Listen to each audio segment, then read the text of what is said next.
So give yourselves a woo. Woo! Oh, y'all are good. But you gotta get the hands going too. So, okay, will you do it again? Okay, 1, 2, 3. Woo!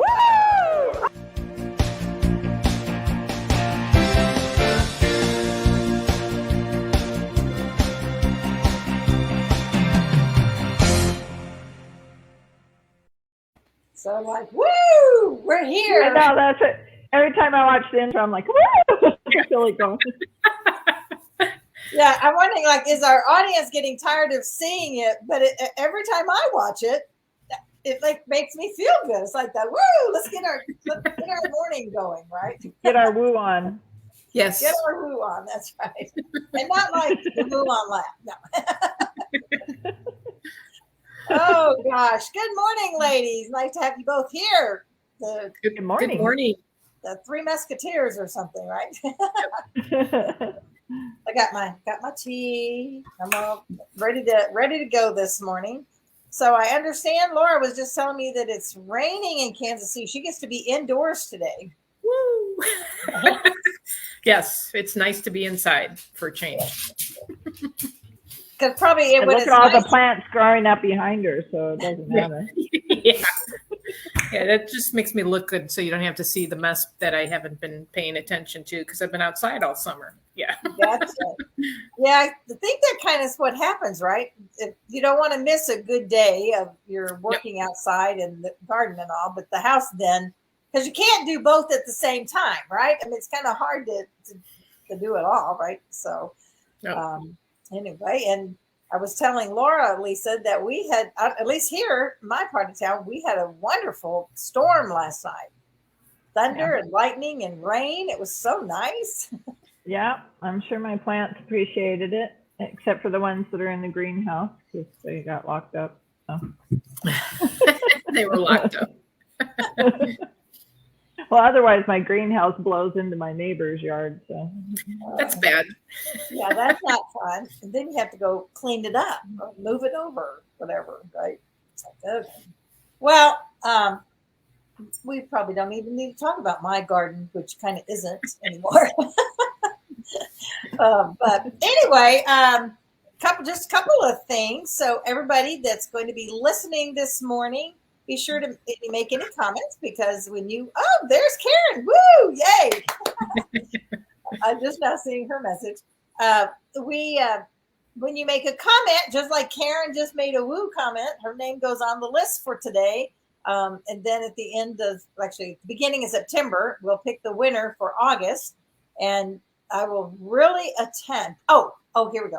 I will not be dilatory in getting the names on the wheel. So we have a fun, different kind of word today. But before I get into the word, except for that was kind of a fun way to use it in a sentence. So today at 9:00, so it's 7:30 our time, Lisa and I's time, and what is it there? 9:30 for you, Laura. But 9:00 our time in Vegas and 11 in Kansas City or Central Time is a pop-up. We're doing a pop-up networking, and these have been going pretty well. Not huge attendance, but they're just kind of fun, and everybody kind of seems to like the pop-up idea. So Tuesday, today, and then next week we're going to pop up on Wednesday, and I'll be posting that after the pop-up today. So popping up today at 9 my time, whatever I am, Pacific time, and then on next Wednesday, same time at 9, but Wednesday instead of Tuesday. So that's kind of the point of them, is to pick different days and times and see what works for everybody. So what pops up? Let's see what pops up. Exactly. And the little ad I'm going to use is a little Jack in the Box. You remember Jack in the Box when you were little? I do. I don't know if they still do. They were scary. Huh? Yes, they were kind of creepy. Oh. I said they were scary. I guess they could be, especially depending on the little, pop goes the weasel. But I found a little picture of them. It was kind of cute. So maybe nobody will be afraid to pop up with us on that. Anyway, so I want to know, Lisa, are you ever dilatory in your efforts to do something? Never. Actually, I would believe my nose that. growing. Is my nose growing? No, I'm terrible at being dilatory. That's part of, that you always work on the thing that you're or for me, it's like you work on the thing that you're worst at. So like, I made a Time Lord curriculum because I'm the worst at keeping myself on time and all of that procrastination stuff. But now I'm not a procrastinator. I'm a planned procrastinator. So that's a whole different story. What about you, Laura? I don't like the word procrastination. And I have to tell you, Lisa, and actually Lisa gave me this resource a while ago. I went to the Power Thesaurus, and I had to look up the synonyms for that wonderful word. And here's what they came up with: tardy, slow, laggard, pokey, sluggish, slack, late, and delaying, which I thought all of those were kind of interesting. We can add dilatory. Yeah. Yeah. So I'm so busy. I don't have time to procrastinate because I don't know, I like planned, like you said, planned, dilatory. I guess that would be quote unquote self-care or relaxing or taking a break. But I have my list of everything that needs to get done for the day or the attempt. And then I just kind of chug through it. So I don't know. Very good thing. And to Kathy Weaver, my Time Lord costume's coming along. I've found the right materials and I have all the stuff going. Now I just got to get back with my seamstress. But anyway, the planned procrastination is actually a tool, and it has to do with using the Parkinson's law to become to push yourself to get out of procrastination and into productivity in a very creative way that uses kind of the procrastination mindset, but you're kind of using a weakness to become a strength. So. Interesting. So the word, and I think, so Lisa, you can probably type it in better. So type in the word, just so everybody knows the word we're talking about, dilatory. Okay. All right, then. Well, they're good. Boy, great minds thinking here. The idea that I got, so yes, all the things like you were just saying, Laura, procrastination is one to put off, to delay, but it's more of the idea I got about it was more of an intended delay, like somebody who's wanting, like for instance, okay, you have company coming over, right? And you're trying to finish up stuff, so you tell you choose to be dilatory and to slow the other people down because I need just a little bit more time. Go hold them off a little bit. More of an intended delay, but putting off and I liked it. Dilly-dally. Dilly-dally was one of those synonyms. I should have used that if I had thought of it last night. I would have put dilly-dally because I've always liked that word. Oh, don't dilly-dally. I would say that to my kids. Must be a Southern word, maybe. And don't be pokey. Like get going. Quit shuffling your feet around. So I would guess that all of us do that in some degree in some areas. But when it's an intent, I can't say that always intend to delay things. Whereas for some reason that was the idea of that when I looked up the word dilatory, was it more of an intended delay. One of the the government has been dilatory in taking care of things would be it. And they're doing it. But like condemning the building, I'm not going to get too into politics, but you can take it where you want it. I like to think of things like dilatory. Well, dilatory if it means that we are planning to slow down. Or that, because I don't remember the exact, because you picked a word that I didn't know, nor had I recognized. So, but it says to slow to act, intend to cause delay. And so, I mean, I think sometimes when we procrastinate or when we slow down or some things like that, it's important to look at what is it that we're slowing down for. Because I'm like with Laura, I don't like the negativity of the words, and to focus on the positivity of the words would be like, like for instance, a label that I felt during my youth was being lazy. And so like you get to where you tell yourself that you're lazy, or you are a procrastinator or whatever like that, rather than looking at what was the cause of where you are. Why are you putting it off? Why are you afraid to continue into it? And there were a lot of things that's why the Time Lord was part of that, deconstructing or auditing myself to say, hey, why am I doing this? I'm not lazy. I'm not a procrastinator, but why am I putting some of these things off that I really do want to get done? Why do we not reach our goals? Why are we late?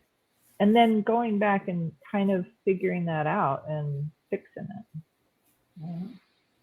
Very good. Yeah. Laura, when I think of procrastination, I always think it's an intentional, and like you said, Lisa, then it's go behind that intentional why. I just, it's funny, I just don't attach to it because I don't have enough. It's like I don't have enough time to even put anything off. If you were to see a typical day for me, just to give you an example, I do writing for a national brand. I have 2 kids that I take to work. I'm outside on a good day, so that takes up a huge amount of time. And then I'm working on a different platform for another course. It's this and it's all of those are time consuming. So it's like if I don't even look at one thing, even glance at one thing, it won't get done, not because I'm going, well, I can't do that, or, oh, I'll do that later. It's, I haven't gotten to it yet. There's not enough time in the day. Yeah. So, and I think that's probably I know it's my personality because I take on more than I probably should sometimes, but, it's called being a woman. that too. Trust me, men do it too. Well, and I think, I think Laura, we talked about this one of the mornings when Lisa wasn't here, about the fact that sometimes we put off or we're dilatory in the things that are the hardest, are the things that we don't want to do because maybe we're doing them because somebody else thought we should and we shouldn't have said yes to it to begin with. And that's looking at ourselves. Okay, why are we saying yes to the things we don't want to do? We don't feel gifted at or whatever. So I think looking at the reasons behind that is certainly a great thing to do. But I know I'm going to just give you one of those little examples. It's not that important in life, but I find I deal with it a lot. So when you need to take care of the cable company, okay, I know I need to call Cox. It's important because whatever, I'm trying to lower the price of my bill or whatever. But I know it's going to take an hour. And sometimes I just don't want to get on the phone and deal with that. So I would be being dilatory and intentionally dilatory because I don't want to deal with it. But when I do, I'm so glad I finally got it done. So I go back to what I said a few weeks ago. It's like I'm learning to do the things I don't want to do.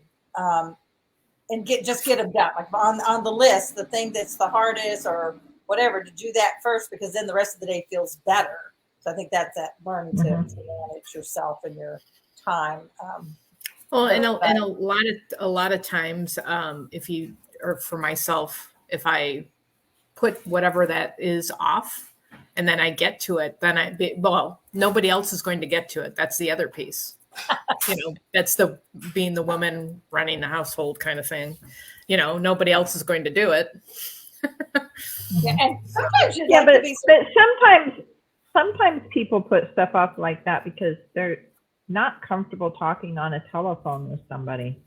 I have a bunch of kids that I deal with, both my own and the adoptee kids, and the thing is that that for everyone that has a problem like that. I had one of the wives of one of the spouses who was not comfortable calling on the phone.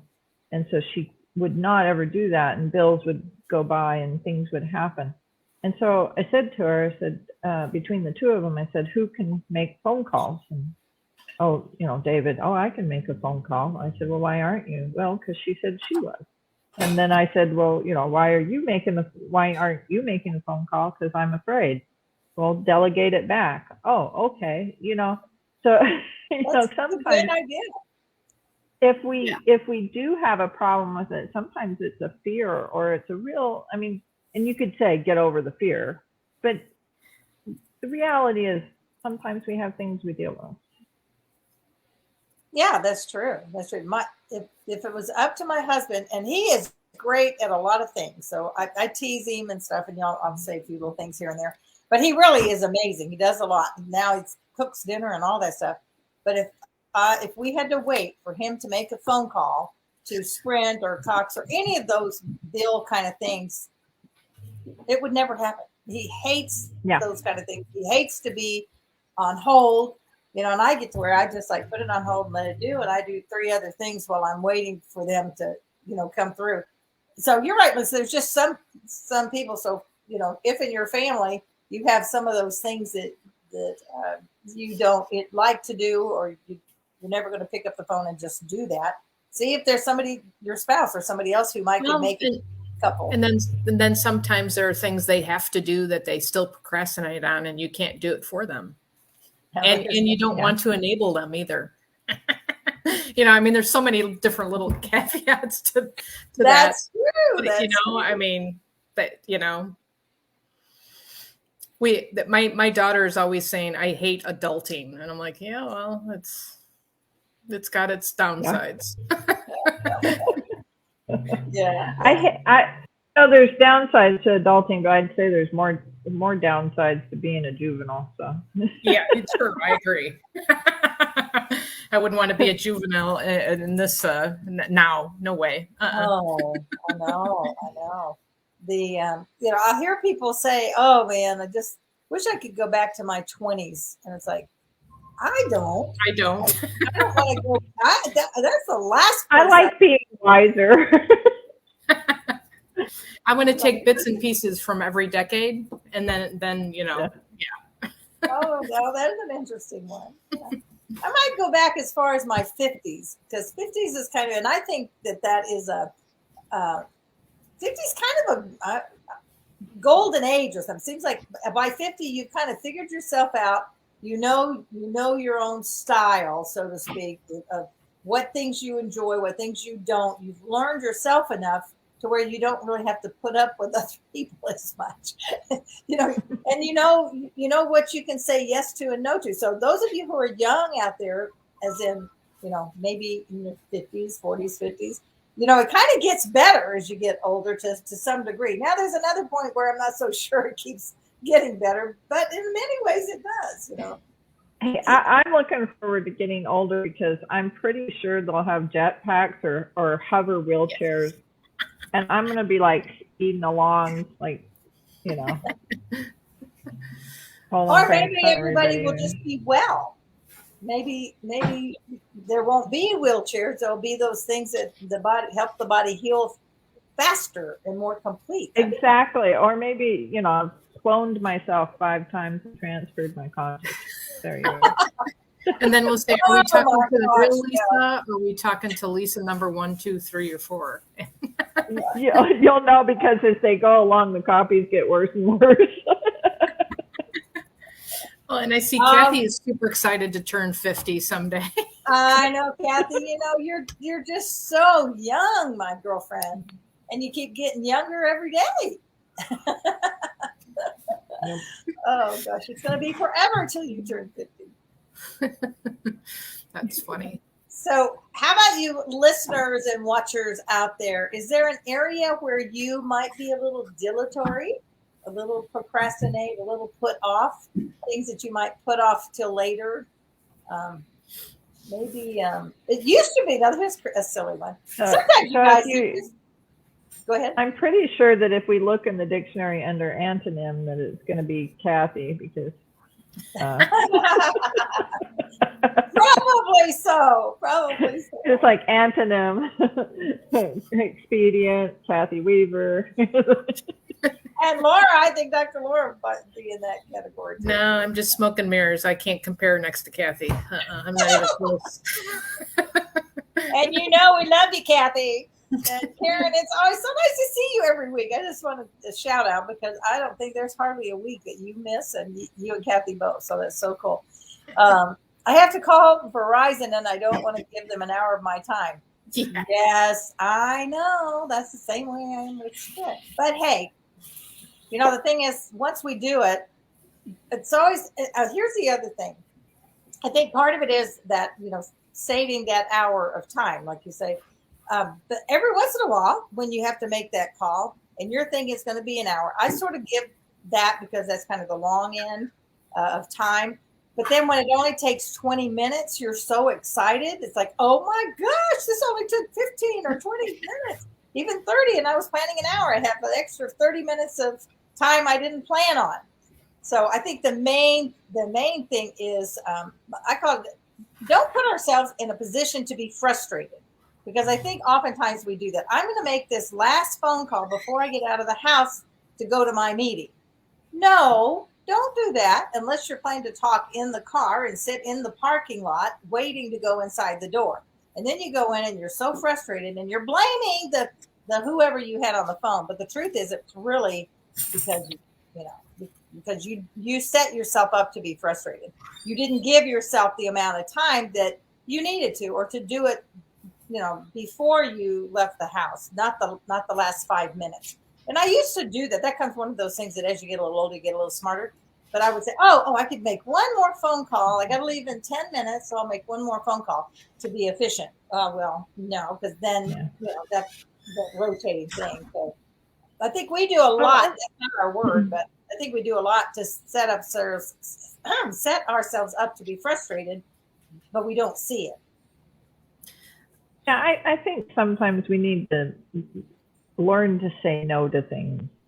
And a lot of times I tell myself, because I say yes to too many things a lot of the time. And so one of the things that I've taught myself is that person probably doesn't need me to do that. And I think that they do, but they probably don't. So, so I measure out, and I try to listen to the spirit about that. But the thing is that most of the time the spirit's like, you know, it's just you. You know, and so I can drop some of the busy out of my life by just not thinking that everybody needs me to help them, which is not, I mean, it's a good thing that I want to help everybody and it's sincere, but it's just not always necessary. Yeah. Well, and when you were talking about that, Delinda, I was thinking the opposite. Like I used to, and this was several years ago, you know, get on Facebook and then you look up at the clock and you're like, 2 hours just went by, you know, and I'm attracted to things like, oh, Pinterest, oh, 2 hours just went by, you know, it's that kind of thing. So it's trying to be, you know, like Lisa's saying no to things. That would be a definitely no. I just try to get on there to do whatever I need to do. I'll scroll through and I'll even say to myself, oh, you're starting to, you know, waste a little time here. But it's also not being, I try not to beat myself up. Like you're saying, you get yourself revved up. If you've been on the phone, you're trying to squeeze it in, you're super busy. If you do make that mistake or, you know, don't plan for the 20-minute conversation that you're just planning to talk for 5 minutes. Right. And I have several friends like that. It's not beating yourself up too, and not beating yourself up for, you know, being, now I've already forgotten the word because it's being slow, doing things slowly, procrastination, you know? So the flogging shouldn't continue until morale improves? You know, I've used that phrase many times. I'll get back to you on that. Winners, not winners. Yeah, that's and I'm pretty sure Lisa's heard me say this before. But one of those aha moments in about this, the kids were like in maybe third and fifth grade, and I was leading the music at the church, and I was head of something else. I was that time of life when I was just doing so much, and I kept saying yes to everything. And my mother was visiting, and she said, "You know, honey, don't you love it when your mother, somebody says, you know, honey, you know, there's a lesson coming, right?" And she said, "You know, honey, maybe if you didn't say yes, somebody else would have a chance." Oh man, that cut the heart real fast. And I thought, well, I mean, I really felt like I was doing this great thing, you know, because they must have needed me. And why would they ask me if they didn't really need me or whatever? And ever since then, I really try to look at that now. Maybe God is raising somebody else up for that. But if I jump in and say yes, just because I can, because just because you can doesn't mean you should, right? Yeah, right. And so leaving that open, just like you were saying, Lisa, it's like sometimes we're just not supposed to say yes, you know. And it's funny you say that, because I was saying that to my husband the other day. We go to a smaller church, and you know those ratios that they always say, the 2% do the 95%, you know, I'm 80-20. Yeah. Thank you. Well, I had been volunteering to do different things, and so I backed off. And my husband's like used to me doing a few things, and he's like, "Aren't you gonna?" I said, "No, I'm going to give somebody else a chance to step up." Yeah. And everybody's noticed, like, "You're not doing that." No, I'm giving everybody else a chance. Well, and you know what's interesting about that is that if we do train the other 80%, they can become part of that productive. You know, what we need to do is make leaders of the other 80%. So. Exactly. Yeah. And just that, it's if more people did just one thing, you know, it's not like they have to do 10 things. If you find one person to do this one thing over here and somebody else to do this one thing over here, then pretty soon it all works so much better, and people will support what they help to create. I've always loved that. I learned that in Mary Kay, that the more you get people involved, if they're part of the process, then they want to support it, and they're going to be loyal to it and true to it. So it's if you can get them to actually take that first step, because that's a biggie. Where is just even, let's make could we make a 5-minute commitment? Besides my commitment of 5 minutes telling you to make a 5-minute commitment. Yep. And that to me, just, that's a little more of a challenge. So we just give them a lecture about what dilatory means. There you go.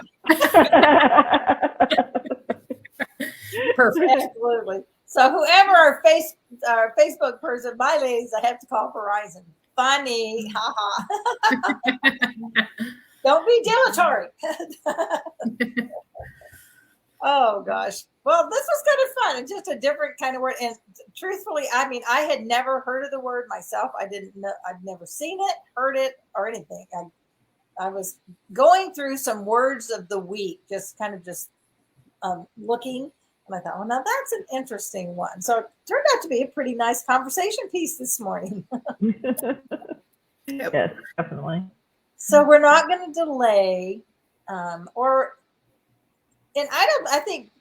I'm going to go a little bit off of the things that you talk about, Lisa. Sometimes it's not that we're being dilatory. It may be sometimes it's really, we're going to do it, but there's those other things that have greater priority. It's like looking, and I'm not talking about calling Cox or Verizon or anybody, but the things in our life sometimes that may not be getting done, and it may be because like we said before, we shouldn't have said yes in the first place. Maybe it's something we can delegate, that we don't really have to do it ourselves. Somebody else could actually do it. Or the other things on the list just are a higher priority for this place in time, and we need to look at those, and then the others will fall into place in their. Well, and sometimes it's just merely a skill set. I mean, Kathy and Laura and you actually all have a very nice skill set in that area. But I'll give you an example of how skills sometimes aren't even consciously there that we know of. So I took piano for over 8 years, and I used to play in like a concert hall with judges and stuff like that. Wow. Very, very complicated pieces. And I quit. I don't play the piano for our ward choir, and we couldn't find one. And somebody said, well, I heard you played the piano. And I said, yes, but you don't want me playing for choir. And they're like, why? And I said, because there's like no metronome in my head. And they're like, well, you could buy those things that go tick tock, tick tock. And I said, no. I said, I got that. Bought 3 of them. My head literally doesn't have a metronome. When I would go to the judges, they'd say, excellent technique, great feeling, needs more work on the timing. And for 8 years, when you're hearing that over and over again, and you've tried everything you can possibly do, sometimes you just have to be settled with the fact that your body doesn't have that skill in it. My body has lots of other skills in it, you know. Right. And so that's why I'm really big on finding how your machine works so that you aren't a procrastinator or you aren't dilatory. Find how you work and discover how you can get around certain things. Because the way I get around certain things in music is I only play certain songs that I know I can play the beat on. Interesting. That just knowing ourselves. I mean, I do think that's really important. Really it's searching yourself rather than being depressed or being labeled or succumbing to, like, I'm not very big on, well, I have this problem, so I just won't do it. No, that's stupid. Get around the problem, engineer the problem differently or whatever, but don't quit trying. Just try to find how to re-engineer how you do things. And you don't have to be dilatory or procrastinating, etc. Very true. Well, and I think kids, people, not just kids, like those that have dyslexia, I mean, they can learn how to work around that. They can be taught ways to do that. And I think it's wonderful. I had a client that was her skill. Her child was, or I guess you always are, is dyslexic, but she studied, nobody was dealing with it. Is that right, Lisa? Yeah, I'm dyslexic. Oh, so that's amazing to think that with all that you do, I think you have told me that before, but that the fact that you can learn to do things a different way, and that's okay. I mean, really, that that it's okay to do things differently. We don't have to be like everybody else in whatever works in our own situation. But knowing it about ourselves, whatever that thing might be, it's just so helpful, to us in the long run. Yes. I actually have 2 reading problems, but I read voraciously. There's, you work around it. I guess. Well, and my children with autism, they're both very highly intelligent kids, but they just learn differently. We all learn differently. We're not all in that great big box that they tried to put us in school, that we all have to learn this way and this way. It's like what you're saying with, Lisa, you've learned how to read or do whatever you need to do to get, your information and accomplish and you do it your way and it works. I'm a visual learner. And I also have a photographic memory, and I use that to learn more often than sitting and reading a book. It's all of those kinds of things, which is cool, because nowadays, especially, we have lots of tools and lots of people that can help us, find that route to getting people with different ways of learning, get them to where they need to go. So, yeah. And then you two don't ever forget anything. I do. Amazing. So you may have this like okay. I still walk into rooms like, why am I in here? Yeah, I do that. I still forget things. It's just that once it becomes a complete concept in my mind, I remember better. Yes. I never remember names because letters don't sit in my brain Well, very and I don't have dyslexia, but I don't remember a name. It takes me like a month or two. If I see somebody over and over and over, eventually I'll get their name. I recognize their face. No. Yeah. Yeah. So it goes right to what you're saying. We each have our different ways of learning things and getting through our lives. So knowing ourselves really, really does help. And I love that you, right at the beginning, Lisa, put it out there that sometimes we're not being dilatory because we are all of these other words, lazy and slack and all that stuff. But again, I think sometimes we delay. Sometimes we have a reason why we want to delay, and that's okay. Yeah, I actually just wanted to emphasize, don't accept the labels that are out there. Yes. Oh, I agree. I think that's good. And that, knowing that, Absolutely. it really makes such a difference. So, well, we are at the top of our hour. You guys are awesome. Thank you so much. Thank you, everybody, for listening in and being here with us. Again, I know that your time is so valuable because you are not slackers out there. Your time is valuable, and you're not going to, dilly-dally around. So thank you for being here. You guys are amazing. Just love you and appreciate you so much. Ladies, thank you as always for being the co-host on here. It's always fun. Everybody remember that life's not a matter of chance. It is a matter of choice. So go out and choose to be productive, I guess. Choose to even take time for yourself. But make your own choices and have a great week. Bye, guys. Take care. Bye.